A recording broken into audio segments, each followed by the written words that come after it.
क्या आपने कभी सोचा है कि सिर्फ अरब मुल्कों में ही इतना खाम तेल क्यों पाया जाता है? क्या आप ये जानना चाहते हैं कि जमीन के नीचे इतना खाम तेल कहां से आया? इस बात को जानने से पहले हम ये जानने की कोशिश करते हैं कि पेट्रोलियम आखिर बनता कैसे है। क्या आप ये भी जानते हैं कि पेट्रोल और डीजल भी आमतौर पर खाम तेल से मिलकर बनते हैं? आज से करोड़ों साल पहले जो जानवर जमीन पर रहते थे, उनके मरने के बाद उनकी डेड बॉडीज आहिस्ता आहिस्ता जमीन में दबना शुरू हो गई।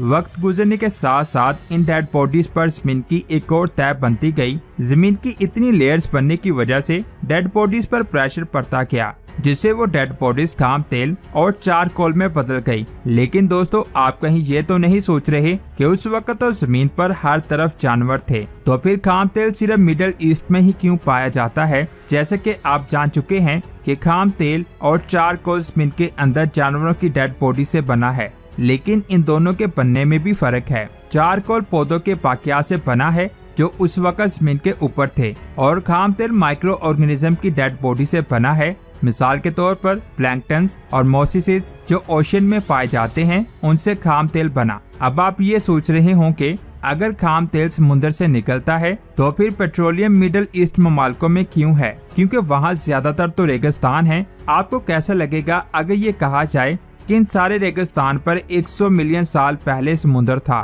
क्या आप इस बात का यकीन कर सकते हैं? आपने बिल्कुल सही सुना। पुराने वक्तों में इन समुद्रों को टेटेस कहा जाता था। जो दरिया टेटे ओशन में गिरते थे वो मिनरल रिसोर्सेज से भरे हुए थे। इसी वजह से समुद्र में माइक्रोपेस पैदा होना शुरू हो गए। जब ये माइक्रोपेस मर गए तो इनकी डेड बॉडी जमीन में दबना शुरू हो गई। वक्त गुजरने के साथ साथ इन पर नमक और मिट्टी की लेयर्स बनती गई। इन लेयर्स और समुद्र के पानी की वजह से डेड बॉडीज पर प्रेशर बहुत ज्यादा होता गया। हाई प्रेशर की वजह से डेड बॉडीज ऑयल और गैस में बदल गई। ये सब तो बात थी खाम तेल की, जिससे तेल बना। अब यहाँ सोचने वाली बात ये है कि हमें खाम तेल मिला कैसे? हमारी जमीन की सरफेस बहुत सी प्लेट से मिलकर बनी है। जमीन की सेंटर वाली लेयर टेम्परेचर बहुत ज्यादा होने की वजह से लिक्विड में बदल चुकी है, और जमीन पर मौजूद कॉन्टिनेंट्स सिर्फ इसी लिक्विड के ऊपर तैर रहे हैं। जमीन की रोटेशन की वजह से ये लिक्विड सरफेस बहुत मूव करती है, जिसकी वजह से जमीन की सारी प्लेट्स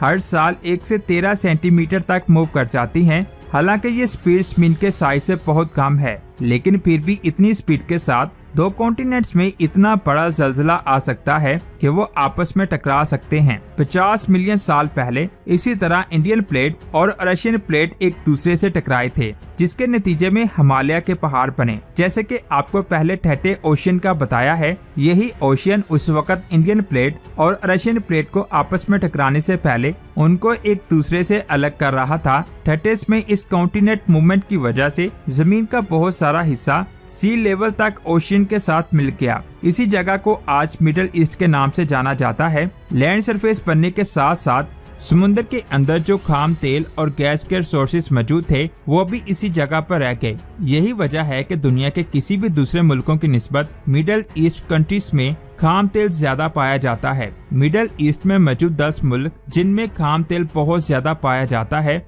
वो सब मिलकर 1.5 मिलियन किलोमीटर के रकबे में वाक़या है, जो पूरी जमीन का 3.4% है। इस रीजन में दुनिया का 48% खाम तेल और 38% गैस के ज़खायर मौजूद हैं। पुराने वक्तों में बहुत से कॉन्टिनेंटल ड्रिफ्ट हुए थे, जिनकी वजह से टेटे ओशन की तरह ही बहुत सारी नई जमीनें बनी थी, लेकिन बाकी दुनिया में नई बनने वाली जमीनें मिडिल ईस्ट के मुकाबले में बहुत कम थी। इसी वजह से खाम तेल दूसरे मुल्कों की निस्बत मिडिल ईस्ट कंट्री में ज्यादा है। लेकिन दोस्तों, आज जिस तरह से ट्रैफिक में इजाफा हो रहा है, कोई भी इस बात का अंदाजा नहीं लगा सकता कि दुनिया में ऑयल और गैस के ज़खायर कितनी देर तक बाकी हैं। इसी चीज को ओवरकम करने के लिए दुनिया ने कन्वेंशनल एनर्जी से रिन्यूएबल एनर्जी बनाना शुरू कर दी है। यानी अब लोग सूरज से सोलर एनर्जी, हीट से जियोथर्मल एनर्जी, हवा से विंड एनर्जी, पौधों से बायोमास और पानी से हाइड्रो पावर बना रहे हैं। और दोस्तों, क्या आप जानते हैं कि ये सारी एनर्जी लोगों और जमीन के लिए बहुत ज्यादा जरूरी है। इसकी वजह से ग्रीन हाउस गैसेस का अखराज कम हो जाएगा,